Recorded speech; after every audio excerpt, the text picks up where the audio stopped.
I ain't doing it for free. Anybody doing this for free no more? What you doing, bro? We are live, sir, and that is it. Oh, my bad. Meeting overtime.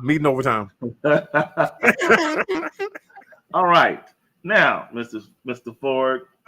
What happened to the introduction, man? What are we doing? We being ghetto today. We'll let you just okay. All right, just forget about the intro. Somebody like, what about the intro? What about intros? No, what was somebody want to? Let me not throw somebody's mantra off. Hold on. All right. I mean, dude. The doors of the Love Church are now open.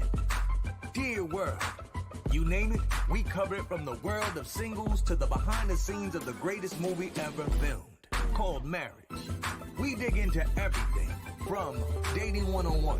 Why won't they commit? It's complicated. I can't do it if it's the three of us. They're a good person, but I'm not attracted to them in that way. 2, they really didn't disclose who they were before I said I do. How do I do this if they can't keep a job? The bills are paid, but the bedroom is suffering. Did I marry you or did I marry your family because we only can take care of us? Let's open up our marriage. Why do I have to buy into your beard gang illusion? You could have told me you were down low and we could have remained friends and not married. And last but not least, did you marry me or your pastor? Have we gotten your attention yet?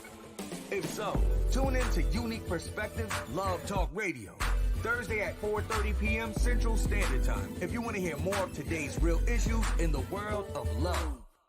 The doors of the Love Church are now open. All right, Mr. Ford. The doors, as it said, the doors of the Love Church are now open. Welcome to Unique Perspective Love Talk Radio. I'm your host, Charles Dixon, and I'm here with my co-host, Mr. Adam Ford. How are you, sir? What's up, fam? How y'all doing today? I'm doing okay. Now that we got the intro out the way. After all of your intro acrobatics. Anyway, what's going on? Not much, man. I'm ready for the weekend. I'm ready for the weekend. It's supposed to be halfway decent, so I'm looking forward to it or whatever like that. Yeah, man. Okay. So, not all bad. Right. So, in the wind, it is trending. People are having these conversations. I feel like some of these things come up and have come up from time to time over the years in the space of relationship and even in marriage, where couples find themselves either cohabitating, thinking about cohabitating, and some folks have the regret after the fact of marriage, right? Where sometimes people find themselves under the mindset that, look, if we're coming together, and I'm not just saying this is how the woman thinks, because probably there are some men that think the same way, but they're thinking, look, if we're coming together, some guys may say, what are we going, 50-50, blah, blah, blah, right? And then some women are saying, listen, I feel like that's a little offensive.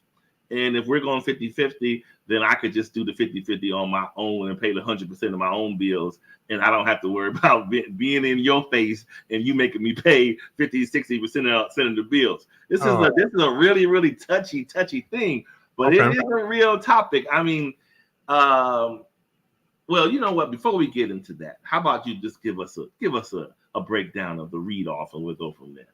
All right, man. So, roommates or lovers, can the budget kill the relationship? In the world of dating, courting, and flat out shacking up, there has been an unavoidable train wreck occurring for quite some time regarding her thoughts of what's expected financially versus his thoughts of what are you bringing to the table. Who's really paying the household expenses? Some would say if I'm paying the same or more than I did before connected with you, then I might as well remain single. Then there are those who are saying, what are you bringing to the table that's worthy of me settling it for you? What am I saying? There's a fine line drawn in the sand of love, and that line is the marker or breaker of one's financial expectations in the relationship. If two people are splitting every bill like roommates, is there room to open the floodgates to love and money? Who's paying what? And I'm not going half has become the argument of the hour. Wow. All right. Yeah. Man. So you know what? If I'm just looking from a mountain, giving a bird's eye view on this topic, I would dare to say, I think a big component of this has to do with the presence of security. Okay. For years, there has been a certain security associated with men covering, taking care of. I got you. Give me that. How much is that? I'm handling it. Don't worry about it. I paid the mortgage. I paid the rent. Blah, blah, blah. Right? So over time, things have changed. Career balances have changed. Whereas back in the day, maybe the man was working down at the plant. He was making this check and get paid on Friday. He had a pretty good check. But nowadays, the woman is on the 50th floor and the man is in the mailroom. But anyway, no, making this. But you know what, man? Different. Oh, so this is causing friction in these cohabitating scenarios.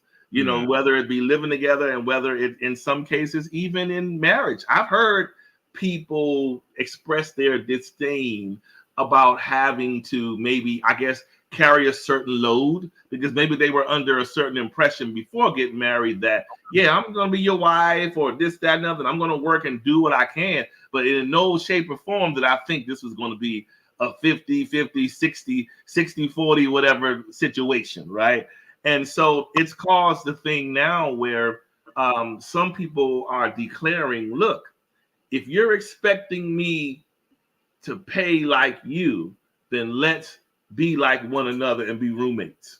I'm not going to be paying like you, but also be the, you understand what I'm saying? I'm not going to be the soft version of what you're looking for if you're asking me to step up like you. You get my drift? And so it's becoming this whole conundrum. And it's like it's a thing, it's a real thing. People don't take so kindly to you mentioning are we going to do this 50-50? I'm not saying everybody, because there are some people who was cool with it, right? There's the 50-50 conversation, and then there is the conversation of let's see, the 50-50 portion. People get mad about that. And then there's a conversation of how a lot of men in nowadays, when it comes to these conversations about connecting, men are quick to say, what are you bringing to the table? That this word to women is like taking chalk and taping up and down the chalkboard, right? Okay. So on the opposite side of it, women are saying, well, you the man, pay the bills or do this, and this. So this is causing this friction. So this is why we're here to unpack this today. Okay. Oh boy, this is going to be, Go ahead. No, go ahead.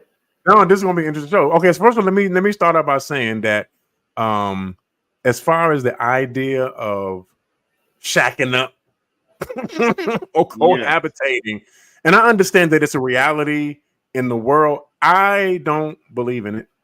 I didn't do it. So I'll come from the perspective of a married man, a husband. And when it comes to finances, and a lot of what I am saying can also be, I guess, applied to the cohabitators. I like that. The cohabitators. So honestly, this should be a conversation that is had throughout the relationship.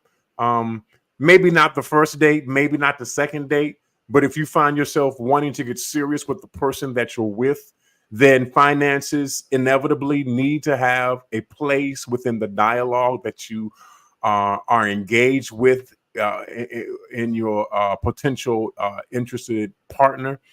It needs to be something that is discussed with detail, but I would also add to that that you need to just kind of like pace out how much financial information you give to this person as you go along within the relationship. You don't want to just completely divulge all of your financial standings and positions when it comes to your money and your economics. You want to do that over the course of time as you find this person to be trustworthy, as you find this person to be somebody who is dependable and reliable, you want to make sure that you're giving them this information over the course of time.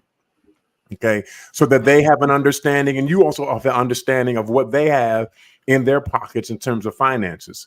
You should definitely be talking about, I guess, jobs and where you work, and like I said, at some point in time, salary that should come into the conversation. So I guess my thing would be that before you even even get to the spot of trying to live with somebody else or marry somebody else, you ought to set some expectations when it comes to your finances. I think what has happened is a lot. We come into these relationships, and our expectations are out of whack with reality, out of alignment with what's actually going on economically within our world today. And as a result, when we get into these relationships, we find ourselves disappointed, frustrated, because the person that we're with, for whatever reasons, are not able to meet our financial burden or expectation that we have. And that's not a reasonable thing to do. You need to be clear about your finances. And even, so you're thinking about getting married. That needs to be a definite conversation, so that way you can find out how you do your finances. Okay, the person that I'm with, are they a spender? Do they always spend the money they have in their pocket right now and then? Are they a compulsive buyer? Are they a saver? Are they thrifty? Are they frugal? Do they create a budget? You know what I'm saying? Do they have financial discipline, or are they completely undisciplined with their finances? Do they have a 401k? These are the type of things that you need to start to discuss, particularly when you're talking about getting married to somebody else, so that you both together can chart a financial plan.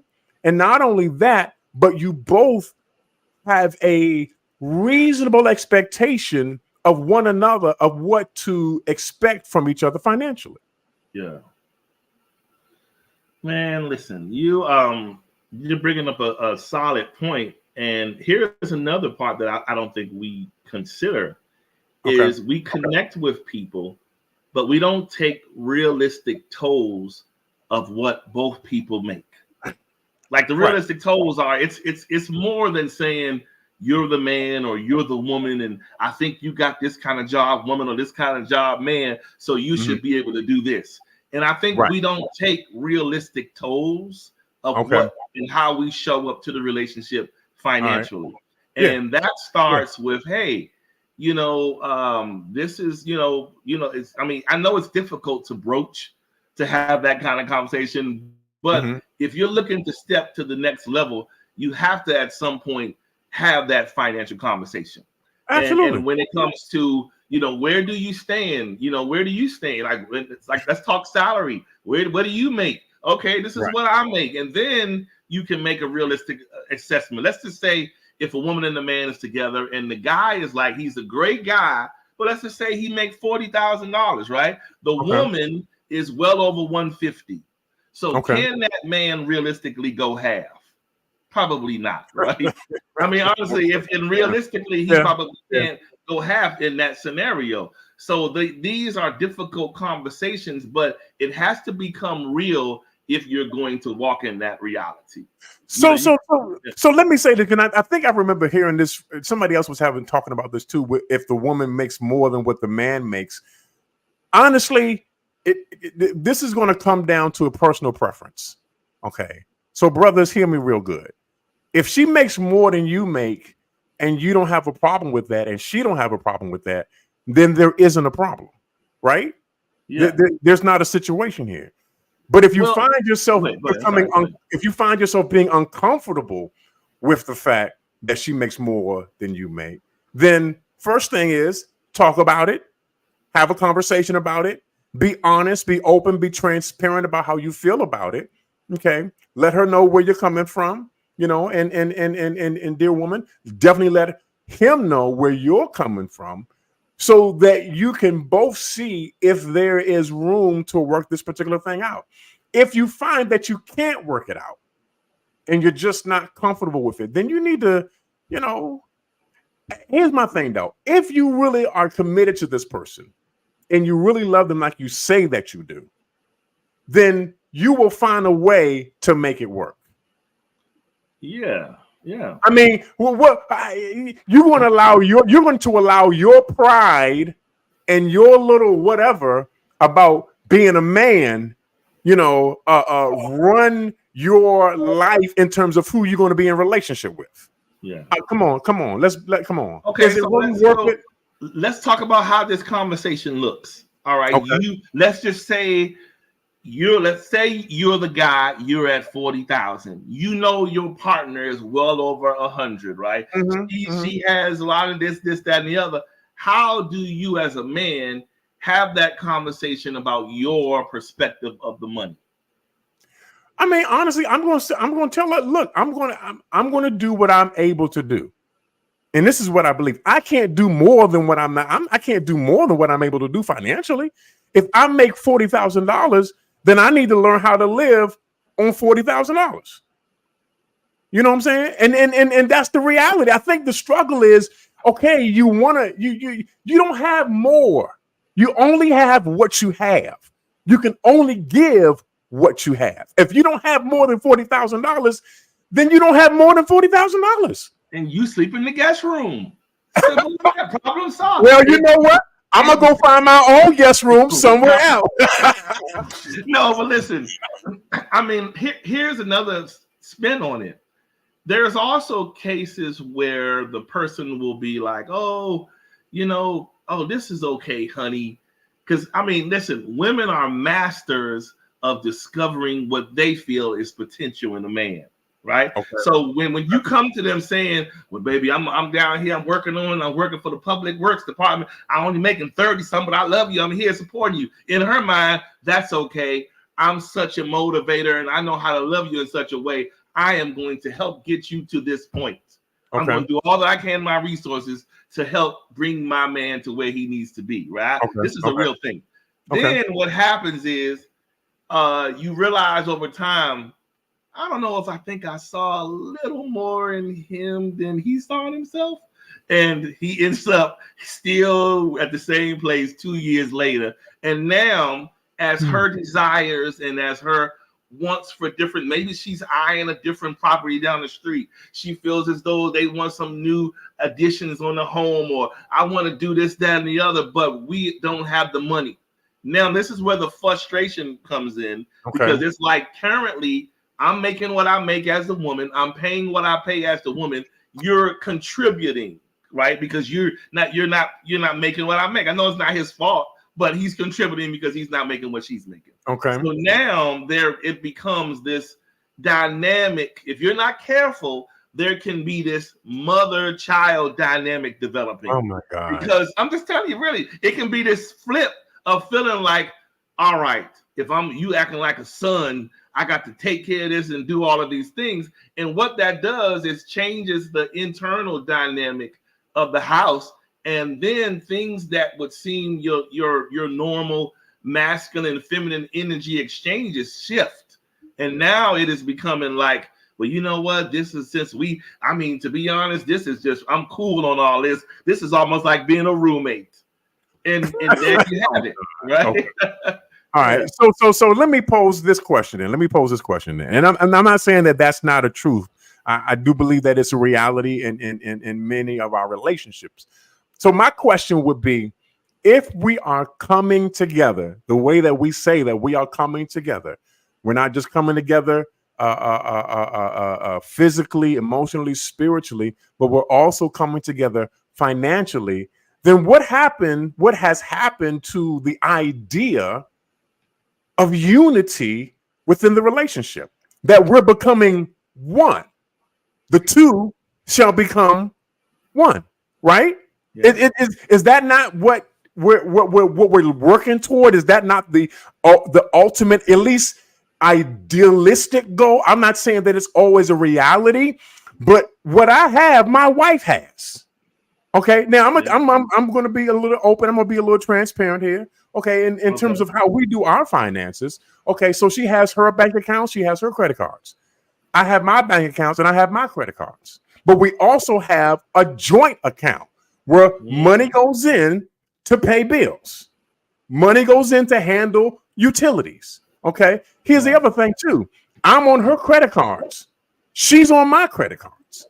Okay, so what I'm saying is that we've come to a place where we're working together in tandem as one financial institution, if you will, to accomplish whatever goals financially that we have ahead of us. If it's paying a mortgage, if it's paying the water bill, if I pay the water bill and she does the electric bill, if I'm paying the car note and she's paying the car insurance, we're together in this as one.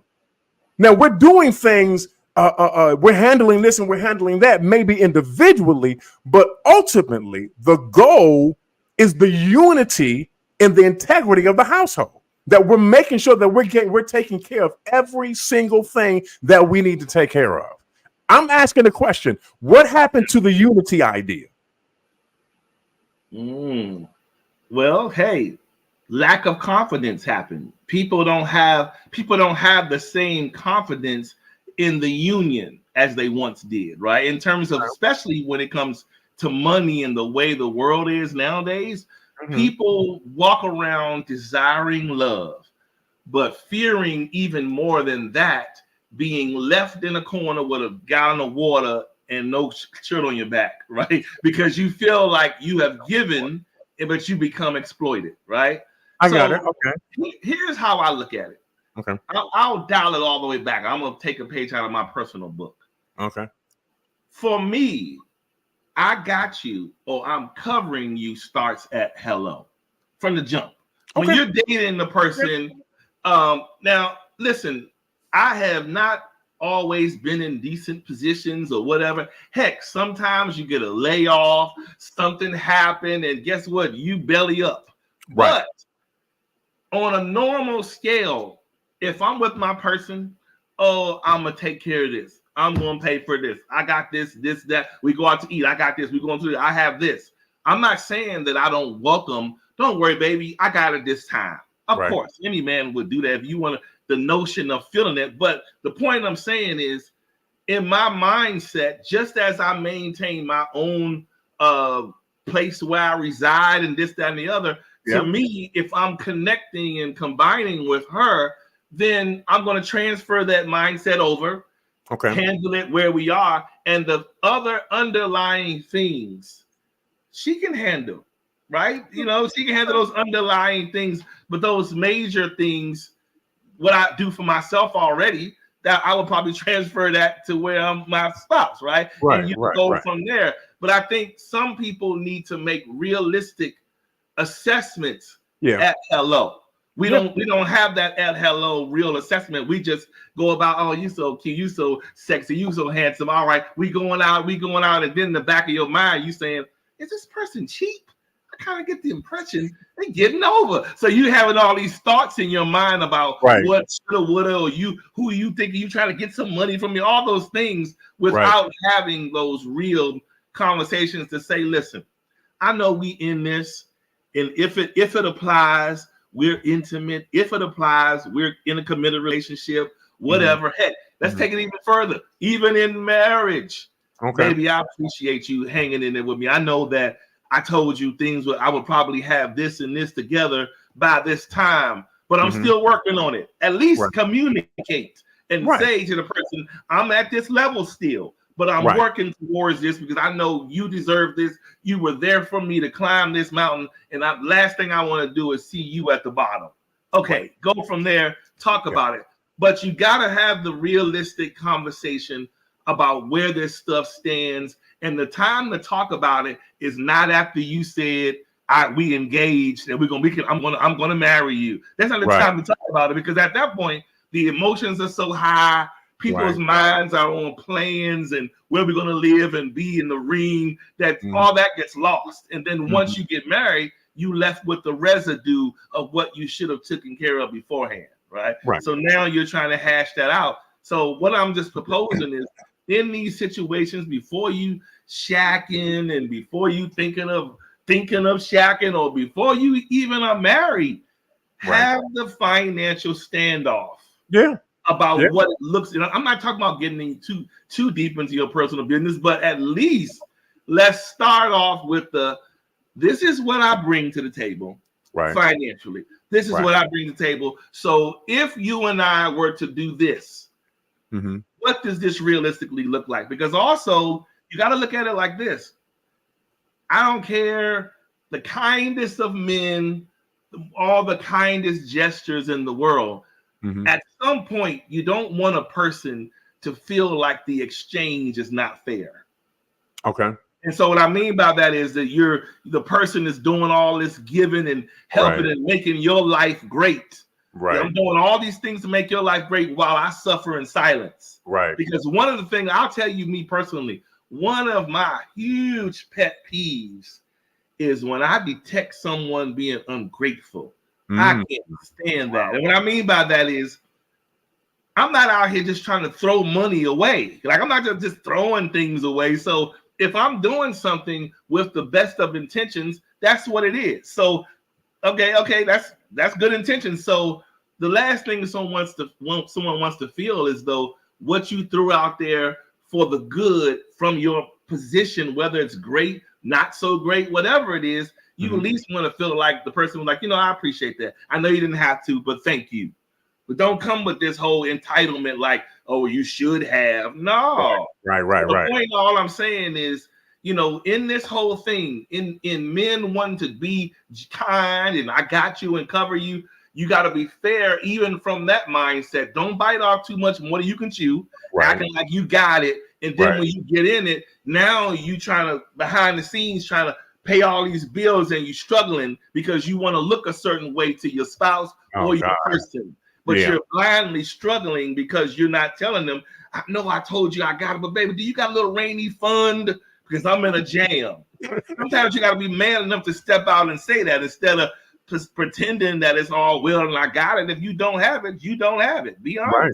Yeah. So, but I just think we have to start there because if you don't have those conversations and if these pleasantries that people are, I call them reciprocal pleasantries that people are used to having from former relationships, former marriages, former situations when it comes to money, it'll come back up if there's a lack in the current situation. You know what I'm saying? Yeah. No, you're absolutely right. And this is why I'm saying that, through the course of the relationship, that you should be as honest as you can possibly be. Here's the thing though. So all of us have relationship history. There are people that we have been with. Some of us have been in short-term relationships. Some of us have been in long-term relationships. Some of us have had long-distance relationships, and then we've had relationships that were more local or regional. We've got exes. Everybody's got an ex somewhere down the line. You got an ex unless you married your high school sweetheart and you to stay with them forever. Okay, but everybody has a history. This is also true financially. That we all have financial histories in terms of what we bought, when we bought it, how we bought it. This particularly speaks to our credit rating, what our credit rating is, because that is all determined by the history, our financial history in terms of what we bought, how we bought. This determines how much credit that you can possibly have.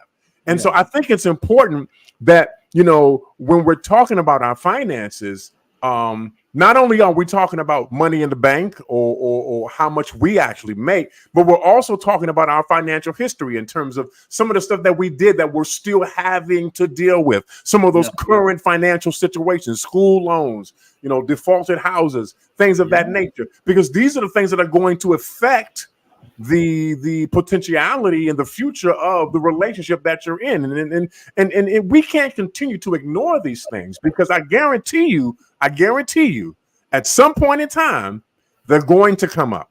Yeah. You don't want this to explode. They like, oh my God, I didn't know you did that. Oh my God, how are we going to handle this? Blah, blah, blah, blah, blah. No. You don't want that.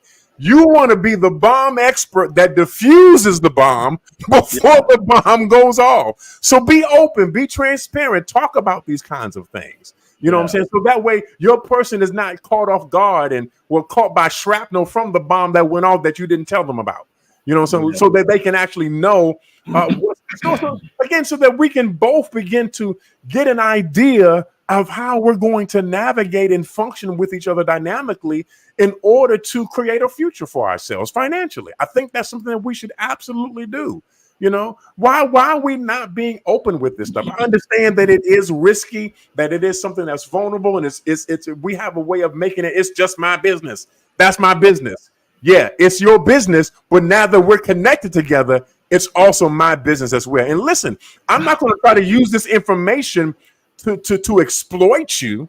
Yeah. If you trust me, you got to trust me that I want to help you as much as I possibly can. Because what happens to you if we're in relationship also happens to me. And I think sometimes we walk into these relationships, we're in these relationships, we're still thinking with an individual mentality. Okay. And to some degree, that's okay. But then you have to escalate it to another level and realize if I'm going to be with this person for a long-term relationship or even to the point of marriage, then I have to not just think about myself and my own financial interests, but I also have to think about the person that's connected to me, because what happens to me is also going to happen to them. Real talk. I think what happens is people develop the concept in their minds that no business is equal business. Meaning, if I'm not telling you things, it's an equal playing field. You're not leveling me up or down based off what you heard I make or not. You know what I'm saying? So it keeps the playing field psychologically level. But the minute you go to saying, well, I make such and such, the person say, well, I'll only make this. Now there is this subservient dynamic developing. If you're not humble people, then it becomes this thing where, and how you know the subservient dynamic exists is the minute you get into an argument. Who pays all of this? I do, because you're going to hear that over and over again, because that's the way they see you. Okay. They see you as it almost becomes, look, it's a benefit for you to be here living like this because I'm paying this, I make this, and you're only contributing this. So you need to sit over there and not say nothing. Wow. And it's funny how these things come out amidst conflict, because we won't say anything regularly. We'll just go along to get along. But when it gets in the thick of it, people will quickly remind you as to how they see you. But this is why I think that at square root one, this is why I'm saying, if you have that conversation and you both level up, meaning just beyond saying what you make, but you got to be realistic. Is that okay to you? Not that you care that they care, but it's a way of confirming that we have had this talk and you said you good with it. Because later on, it's too late to be like, well, this is not what I signed up for. You said you were okay with it. Right. You knew I worked in the mail room years ago. You didn't complain. You thought I was cute. So don't get mad now, because that's where you found me, right? So the point is, you got to be honest with that part. And then once you get that confirmation that this is what I make, we good. All right, let's move on from there. And then you can let things progress and have those conversations about, so in your household, and here's the other reality, at a certain age group, unless people are living with roommates or living with extended family, everybody's paying their own mortgage and or rent, right? On their own in most situations. Okay. And so that just means, so when we collapse and come together, how comfortable are you? Because heck, men have to say to some women that are already strongly handling their own, how comfortable are you with relinquishing this portion to me? Right. Because in the minds of women, of course they don't mind you paying it, but there's a portion of them saying, but wait, you're not going to take my security though. I still need to pay this, that, and the other, because the last thing I need you to do is think you're gonna own me and then end up telling me I can get on somewhere. You understand what I'm saying? And so it becomes a matter of security. I think this is the biggest part to overcome, is the security portion, which I think plays hand in hand with how the woman trusts you. It's like, do you trust me to stand in front of me and fall back and trust that I'm going to have you? And if you can't say yes, then you need to have another conversation. But that's what it comes down to. Trust in this security portion, because when a person is showing you that they are clamoring to something and reluctant to let it go, it is that their way of saying, this sounds good, but you got to give me a minute because I'm not that comfortable with you yet to relinquish this. And so you have to be wise and find a way to work around it and say, well, baby, it's okay. I'm just trying to be here to do what I need to do to make you comfortable. But whenever you're comfortable, ready to relinquish, I'm over here. But in the meantime, I'm going to do my portion. There you go. I'll leave it at that. You know what I'm saying? Yeah. So let me just go back on what you just said, just for 2 points. And the first thing was about the fact that, so we're only talking about finances when we argue, and the fact that I pay more than what you pay, and if it hadn't been for me paying for it, you wouldn't have it in the first place. Is that what we're doing? That's what we're doing now. Oh my God, man! Listen. If you got somebody like that in your life, you need to go ahead and just delete them jokers. That's this is done, man. Ain't nobody sitting here fooling around with you. So now you're going to exploit me for some financial deficiency that I may or may not have? What? Yeah. Oh, no, not the kid. I'm out. I see you. Bye. I'm going back to my 1 bedroom. Bye. I'm telling you, but I'm telling you, this is the harsh reality that we are dealing with. It's just when it comes to this money dynamic, it's a lot, right? It's just a lot going on. And listen, there was a girl trending this week on social media, and she says that she filed for divorce 30 days after the husband lost his job. What? And the reason you Google it, I mean, you'll see it. It's on social media. Black girl, she's on there saying she divorced because, in other words, this is not what I signed up for. And what she was trying to say is, in those 30 days, what she was saying was she didn't see him being proactive and doing all these things, because when they signed up for it, he was, basically saying that I got you, I'm a provider and all of this. But when he lost his job, her mindset was, it's too many hustles out here for you to not still be able to keep the game going, right? And it's too much out here, the internet, whatever else you can get the money, you can get it. But she literally filed divorce because in her mind, I don't have the time to waste in a situation where I'm not going to benefit. This is where we are mentally today.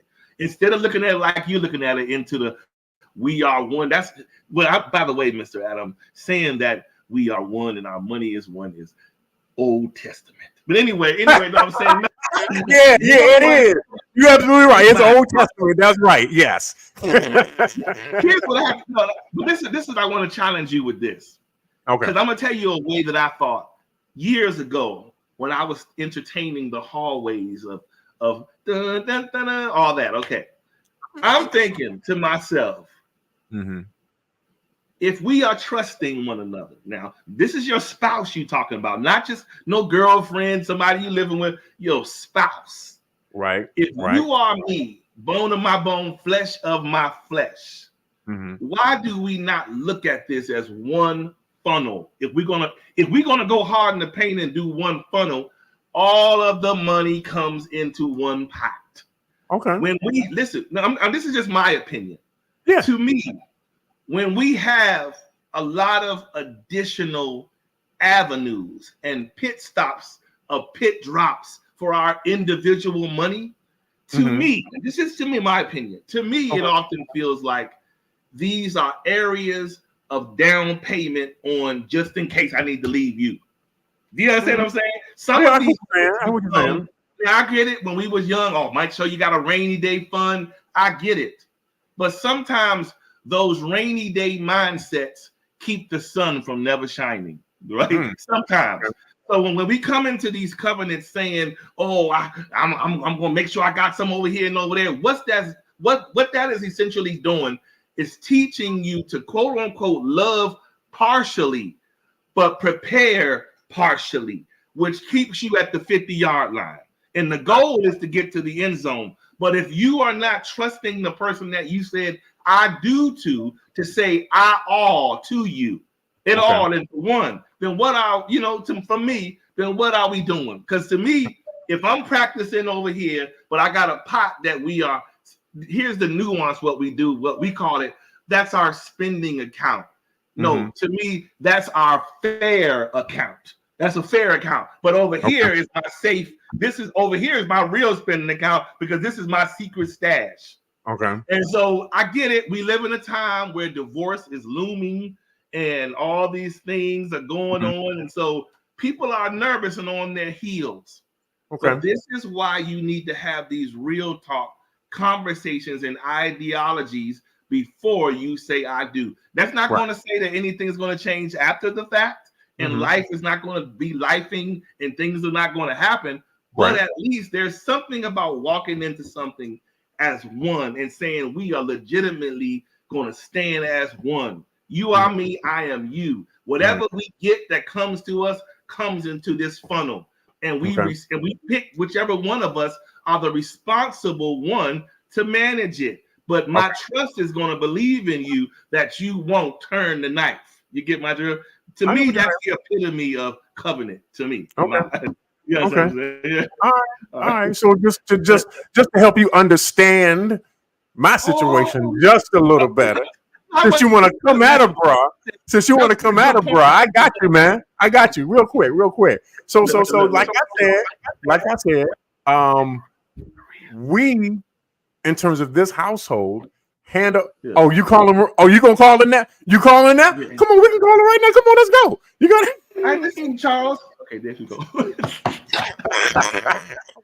You about to mess up? You about to be in Dallas? You about to mess up? Bruce said, I'm old school pimp. Bring all your money home. I want to see it.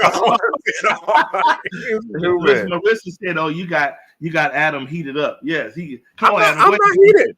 Listen. It's like this. I don't need to get heated. I already got one that's already heated up. She ready to go. Y'all already know this. That sounds like old school. She already heated up. What? No, but real quick.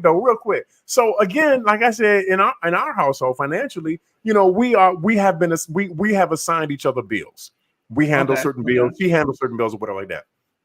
But maybe you missed this when I said this, but I'm gonna say it again.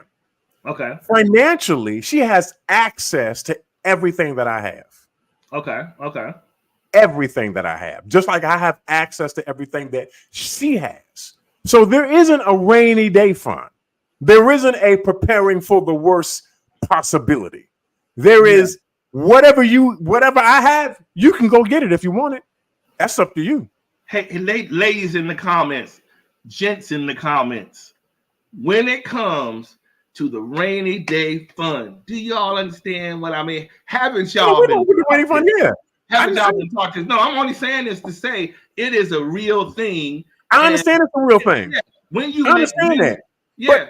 Go ahead. Okay, so let me say this though. And I'll have y'all in the comments help me out with this. If you have ever been, if you've been married and then divorced and then married again, you operate just a little bit differently when you get married again, or if you're divorced and you're dating or whatever like that. Because you have to reestablish yourself financially after the divorce. Okay, so that's a reality. Okay, so the thing of it is, again, with whatever that I do have, she has access to it. It's hers.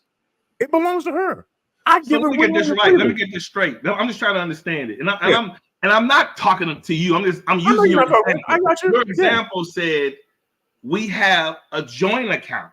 We do, and then we have individual accounts. We do. So in my head, I'm thinking, if I can look over into the individual, why not dump it into the one? Unless I can't see the individual.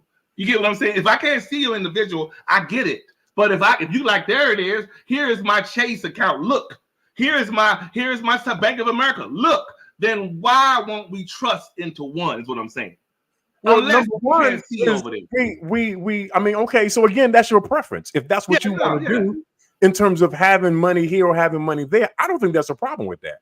I don't personally don't have an issue with that. If she has money where she has money, then that's where she has money at. I'm not going to sit there and tell her, oh, no, you take that money out of that account and put it into my account. That's my personal philosophy. I'm not saying this is for everybody, okay? But the way that we work financially is that's how we do it. And again, we don't have an issue. There is not I wonder what she's doing over there with that money over there. Oh, I wonder what he's doing with that money over there. That's not how we operate. Yeah. Again, here's the thing. Regardless of how many bank accounts you have, if you're not honest and transparent with your stuff, then you're going to be walking around trying to figure out what they're doing because you have not established a system of transparency and honesty with the person that you're working with. So regardless of whether you have the account together or have separate account, if you're not honest, what's the point? Yeah. Because I can tell you, you got access to this right here, but then I got a secret account over here. Bruce said Adam has a strong belief in God. I do. I absolutely do. No, honestly, because you're right. You're saying you said that last part about what was the last part you just said? You just said I said if you're not being honest, you can have however many accounts or just one account. Yeah, you're still going to do what you're going to do because you're being duplicitous. You're not being honest. You're not being transparent. But look at it like this: is it doing what you want to do if we have individual accounts? Listen me out. The singular account, the house account, is everything that needs to be done. All the responsibilities are there, right? Okay. So if we're going with the concept of this individual accounts, then so over here. This is already taken care of. Mortgage paid, car notes paid. So let me go over here and do me and get what I wanted to get. So that's not necessarily looked upon wrong, right? If that's the person's individual stashes, that's what I'm saying. I mean, okay. So again, I'm not going to sit here and tell her that she can't do something with her money. Okay. Yeah. Now, sure. I'm not going to sit there. I'm not going to do that. That's not how we operate. And again, I gotta add this caveat in there. Again, if you are a divorcee, okay, and you've been married before, then yes, after your divorce, you're going to have your own accounts. Now, again, if you want to combine your accounts with the person that you're with when you're married, that's a decision that you make. That's a preference. Yeah. That's not a hard and fast rule. But again, I believe the hard and fast rule is this: being financially transparent with what your responsibilities are financially. I agree. Again, if you're not going to be honest about this, then it's not going to matter whether you have one account, or multiple accounts. If you're not going to be transparent and honest about it, it doesn't matter. So I can imagine from your listening to you, I can honestly imagine if you are like when it comes to the blending, right? You are in covenant, and let's just say, for instance, you all are operating out of one account, and you're not necessarily 100% sold on your person's spending habits, right? So here we are, you trying to manage something. There's one person over here budgeting, and then you look, bam, $3,995 debited on the 28th, and you're like, what in the world? You look over there, so-and-so Louis Vuitton bag. You're like, what? Or the ladies looking over there, the man bought something, he done bought a car, he done put $500 down, whatever the case. And she's like, wait, did we discuss this? So no, money is paramount. Trust me, how the whole thing is, it's like you gotta have those discipline conversations in addition to your money conversation. The money discipline is a whole nother level. Because that means you can be as reckless and crazy as you want when you managing your own household and doing you, right? But when you're coming into one, it has to be some order so that we can both stay afloat. Because if you come in there, now one person is bringing their money in there and they paying all the bills, and you out here doing everything. I think I'm going to start investing in our investment club with my girlfriends at work. Are you kidding me? Put the money back in the pot. No, I'm just playing. But anyway, things like that. You got to have those talks because people people will look at that influx of more money, and if there's no discipline there already, that money is gone. So you got to be able to figure out where things are and go from there. Now, me personally, I shared my thoughts with you about the one concept, and that was just something I thought about as a kid, coming up teenager. Right. When I looked at marriage, and when I heard people a lot talk about, oh, this person, because I would hear the older women say, you get your rainy day fund, and then the men would say, you keep a little something up under your pillow, your mattress, or keep it out there in the backyard, you save your money, because you never know she's going to take it off. So, you know, I understand all that. But, so personally, as long as I trust my wife, if I trust my wife, then listen, as long as we have a spending account that takes care of everything else, right? Do you? I'm gonna do me over here. I'm gonna go to the store and oh yeah. Anyway, no, I'm just saying. So I'm gonna have my things I want to do. I'm gonna be over at Neiman Marcus. No, but the point is, right? I like my stuff I like to do, but that's not to say that I wouldn't want to do it together. We don't have to be separate. But if you want to be separate for comfort standpoints, fine. Because I get it. We live in a day and time where people will railroad you under the auspice of "I love you," and it'll be done, right? You'll be done, gave all this money up, and the person that took you straight for granted and took all your money. So you gotta be wise, and you can't just be so like fools wide open. But I guess to me, I just looked at it from marriage is supposed to be just 100% based on trust. Absolutely. And so my thing is, I think over the years, Western civilization has divided us away from trust into it's like we're too careful now. The trust is becoming diluted because we're so proactively careful that we are fumbling the love. You understand what I'm saying? So that's all I'm saying about it. Yeah. No, and I think what has happened too, just to kind of piggyback off of that, is that I think we have confused trust with a feeling of insecurity with the person that we're with. We say we trust, but I think that's just your paranoia messing with you. You feeling a little insecure about something, you know. But again, this is why I always say, and we always say, we say it in the comments, we say it on the show. You gotta have an open dialogue. You gotta have communication. You gotta talk about this stuff. I know it's not the easiest thing to talk about. Some of us have some stuff in our financial history that is shameful. Yeah. Or at least we feel like it's shameful.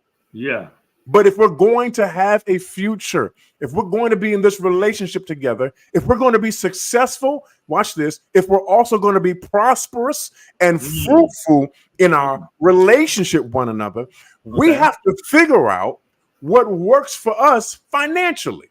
And here's the thing that I want to add to the whole marriage idea in terms of having one account or multiple accounts. Yeah. You have to figure out what works for you.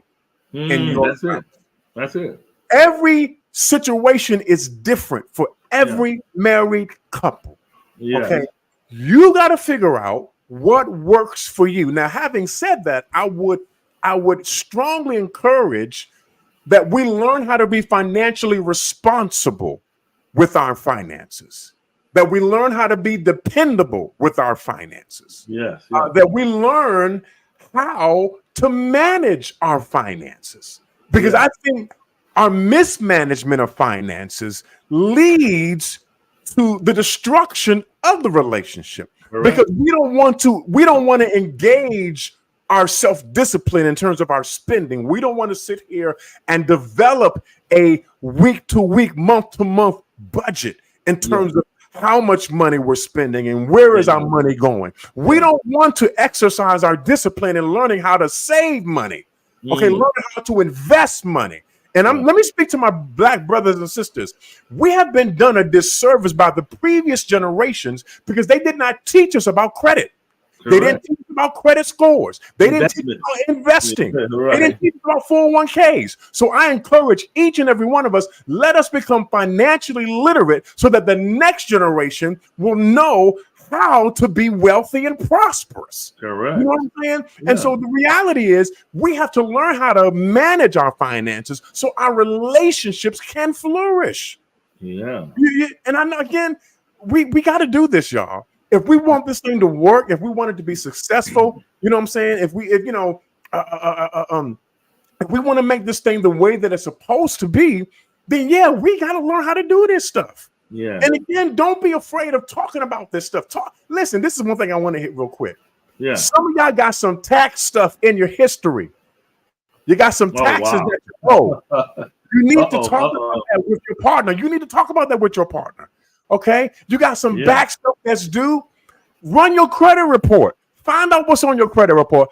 Do you know what your number is on your credit report? Do you know the three reporting agencies that run your credit that determine whether or not you're able to get a mortgage loan or a business loan or a school loan? You need to know these things so that your relationship can flourish in the way that it's supposed to. You know what I've learned?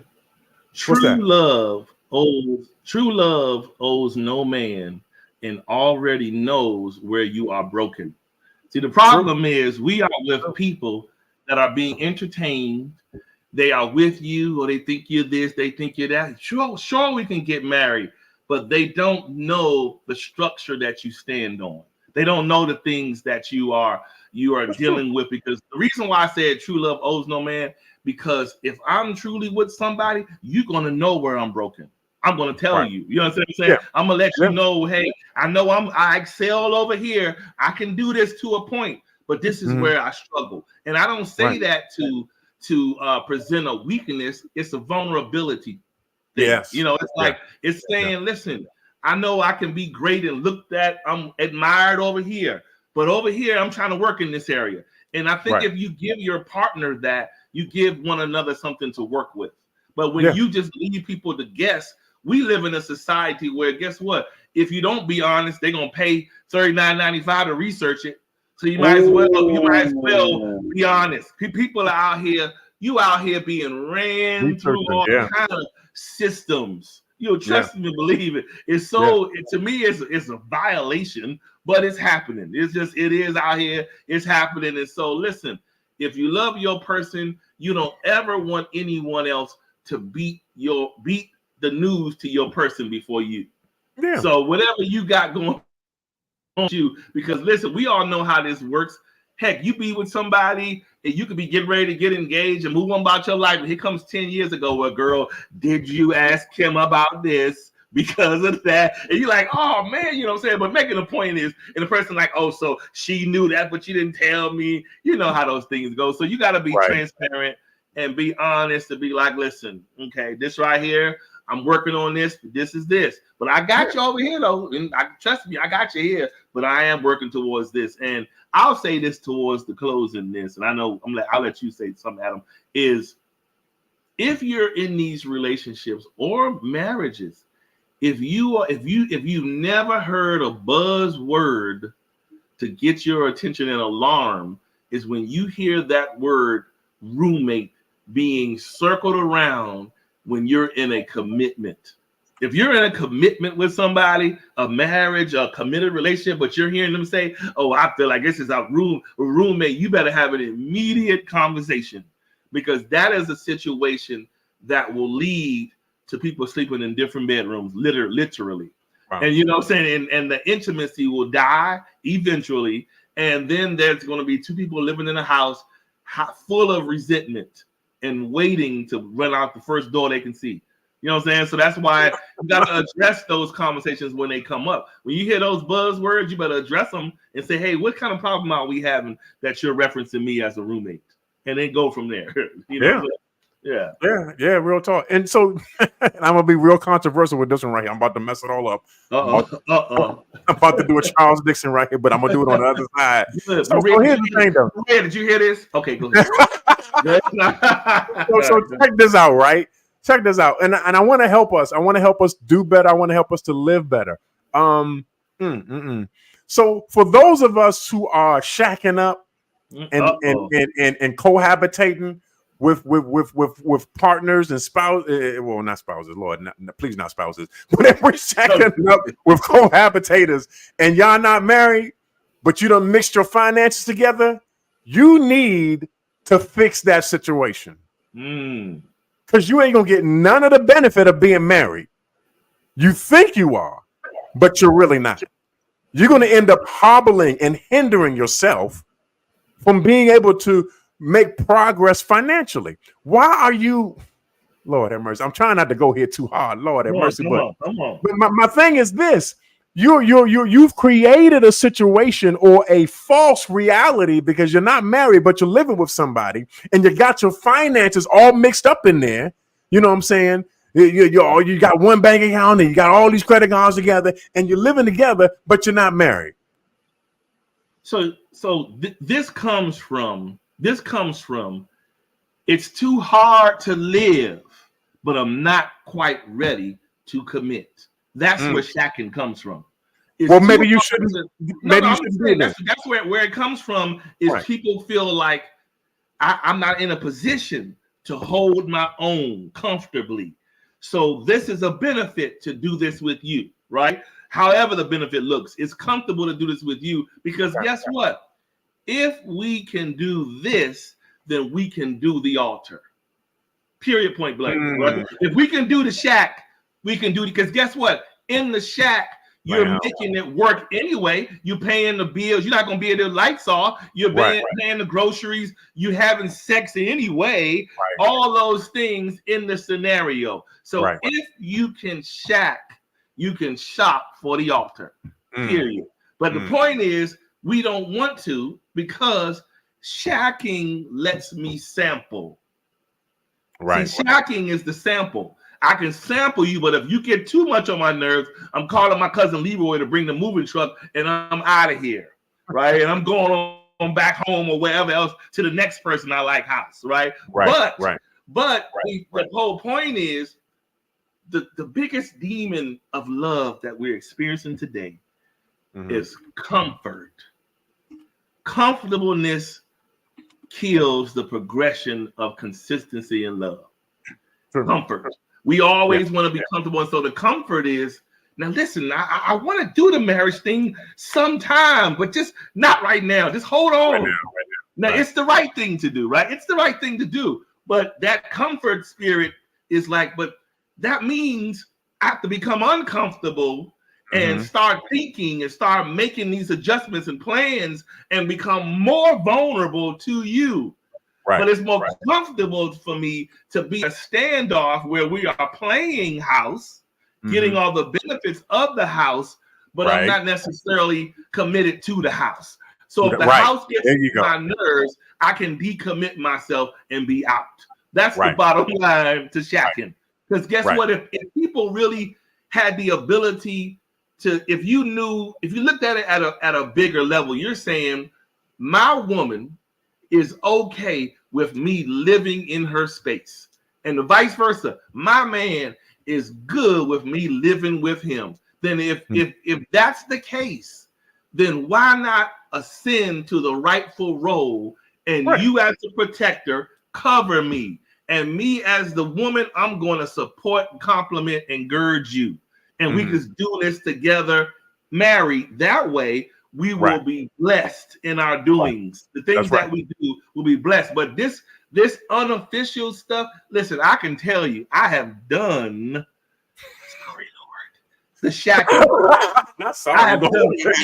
I tell you, I don't care how peaceful the setup can look. I have had the setups where it look like it's sweet and can nothing go wrong with this. This is going to be easy practice. But notice I said practice. Yeah, practice, because we practice what we wish to perfect. So if I want to perfect being off limits, I perfect it by practicing. So I practice. You be in these situations, you're shacking up, and now it's like, all of a sudden the enemy has a way of throwing a bone in there, and God allows the test to go by because it shouldn't have been in there anyway, right? So here comes the bone. And now there's some contention of some sort in the household, and it's just like, wait a minute, hold on. So now that whole, it could be, let's just say, it can come from anywhere. Children, somebody could have children. There could be a contentious issue with a child. Maybe you two have different parental perspectives or perspectives from children. You got all that part of it. Then it comes someone is being abusive with the money. You know, here y'all had an agreement to pay this, that, and the other, and now the other person is oh, you know what? I remember I had a you know what, Adam. I had a you know what woman that once upon a time in life, and the you know what was every time it was that payday. You know what? God, this happened today, and you know what? I can't. I don't have it. My mother, she needed to pay her mortgage, and I had to loan her some money. So guess what? You only had so many. You know what? You know what? You know what with me? I said, guess what? You know what?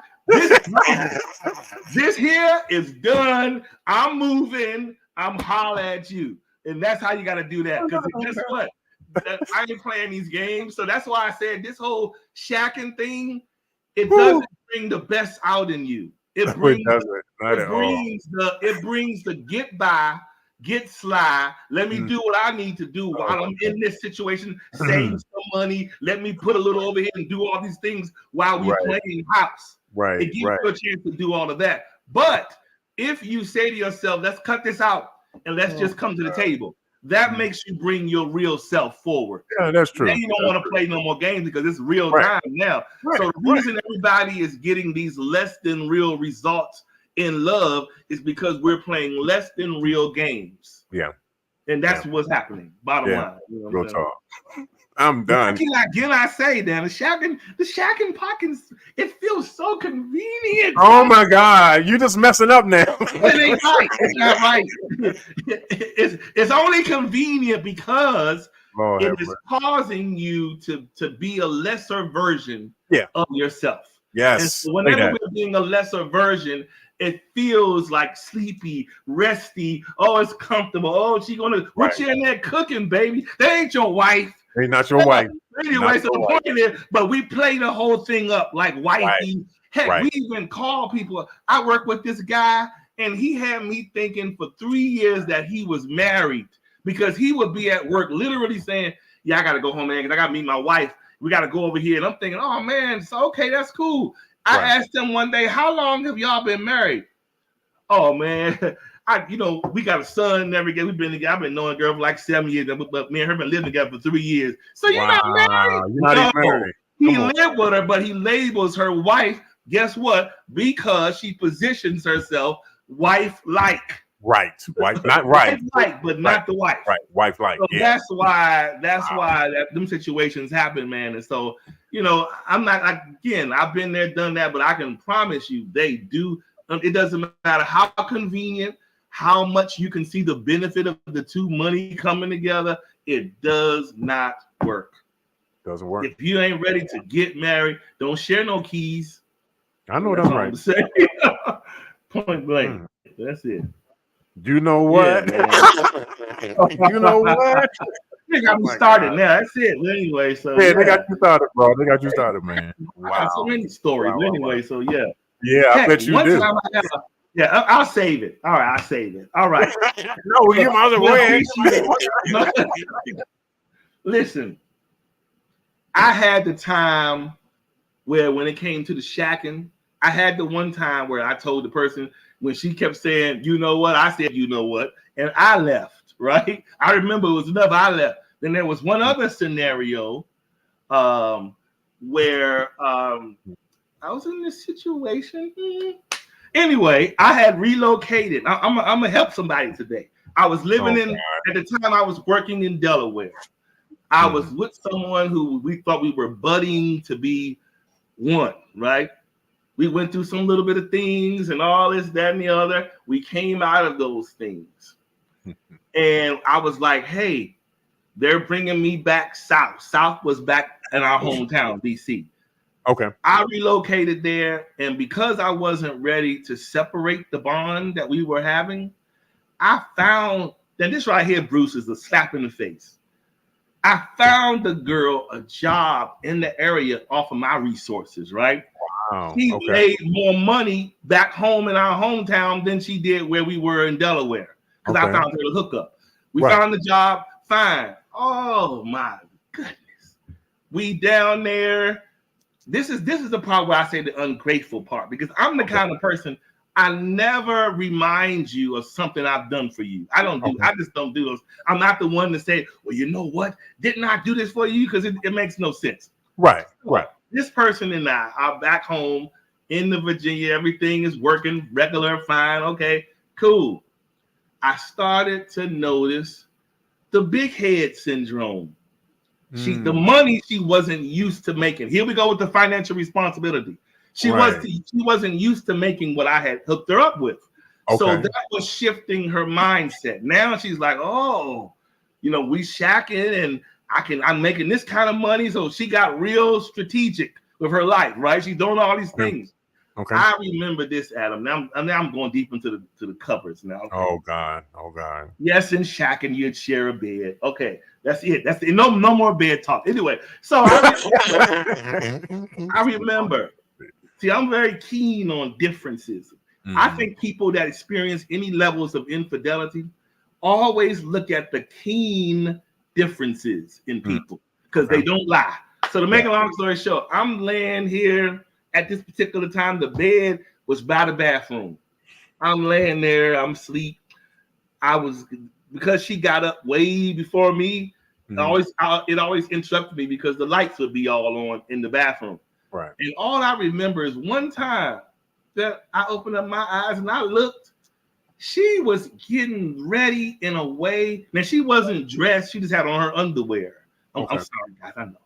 But she was getting ready. You would think she about to accept the Grammy speech because she was doing herself up in a way to me that said, hey, this is not about work. This is about impressing somebody else. This ain't no work.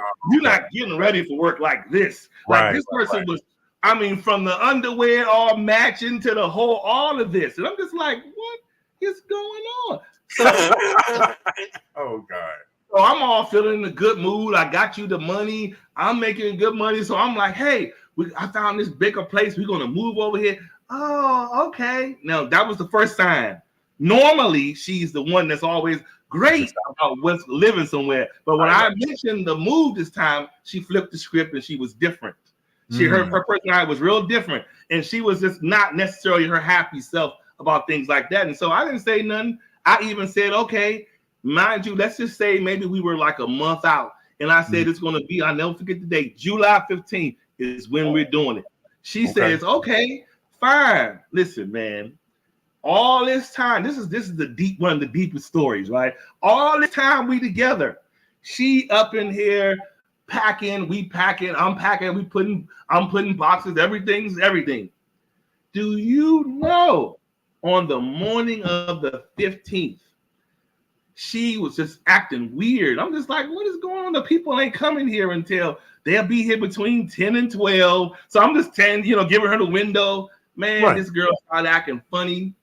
Then she was on the phone. She was on the phone with her mother. And that's what made me throw something off because her mom would normally call and talk to me. The mom was talking to her and they were talking for a long time. I was like, okay, something is a little off here. Right. So then she got off that phone. And when she was talking to the phone, she said, my mother want to talk to you. I said, oh, hey. And she was like, hey, son, how is everything doing? But it was the kind of conversation like you talking to a patient.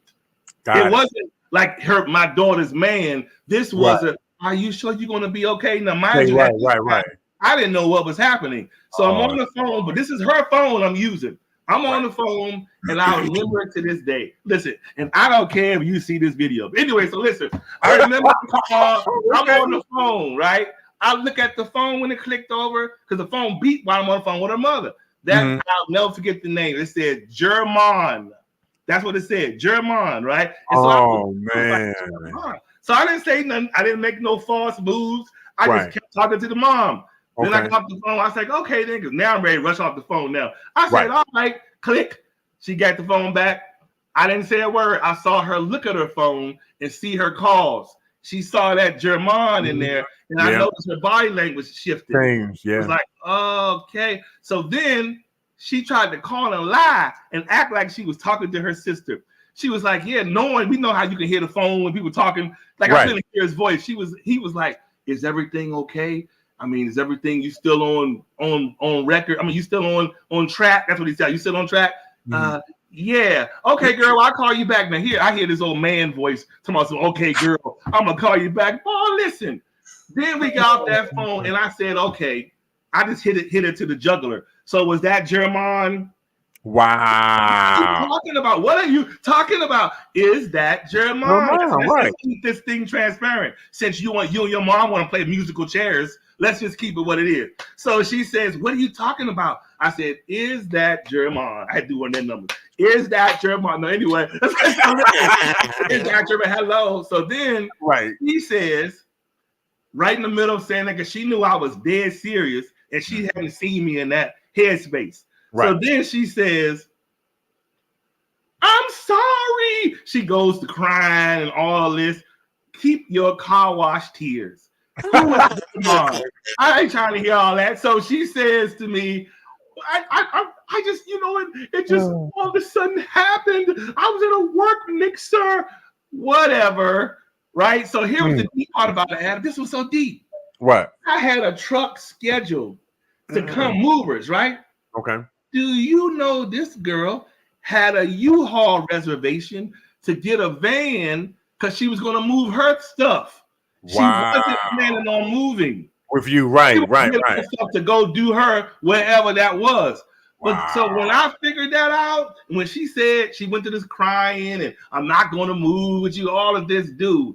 Listen, I've always been a gentleman in life, but when I promise you that day. When she said she was going to move her stuff, we had this 3-level house. I sat there and watched her sweat up and down them steps carrying her boxes to that. Oh, so you ain't help her? Okay. No. Okay. I was like, oh no, sweetie, you on this one. But I will be honest. When she left out that door, I ain't say no. She was like, well, you take care. And I was just sitting there. I was sitting there in the room listening at him. And then remember the Incredible Hulk? Remember how at the end of the show, yeah. Something saying, doo, but dude, listen. After that moment, I vowed never again to put myself in I call it an experience to learn from. So this is why I say when you don't do black market things, you don't get black market experiences. That's right. So you keep it above ground. Yeah. If you're going to do the living thing, be married. Because if you do it like we talked about last week, when you go subterranean, you get subterranean responses. That's right. Period. That's it. Right. I'm sorry I went on a tangent, you guys, but this was a hot one right here, bro. This was hot. This is the after show. Yeah, no shit. The Shaq and trigger me out like this. Like what? No, the shacking tricking me, but yeah, no shacking. That's it. No shacking, bro. No shacking. Oh my God, no more. Live. If you want to live with your person, if you want to live with them, just say, "Hey, I'm tired of living separate from you." So let's discuss how we can make this realistically happen as one. Yeah, that's it. Yeah, real talk. All right. Talk. Wow. Well, again, thank you all for tuning in to Unique Perspectives Love Talk Radio, where we discuss today: are we roommates or lovers? And don't shack. That was the show. And we'll definitely be back next week, same time, same channel, 4:30 p.m. Central Standard Time. Hope that you all were blessed or learned something today that you can put in your own personal toolbox to help you out in life. That's what we do it for. Yeah. All minds clear, Mr. Ford? There's nothing else for me to say. There's nothing else for me to say, man. This was crazy, dude. Lord have mercy. I'll wait for them to get in the comments too. Get in the comments. I'm gonna say something. Yeah, get in the comments. I'm gonna say that's right. It was you. Yeah. That's why I called your boss. I'm just playing. Look. You don't just get away that easy. But no, anyway. But all right then. Oh my God, dude. Oh my God, man. Right, we gotta go, man. We gotta let these people go, man. Let these people go. Peace.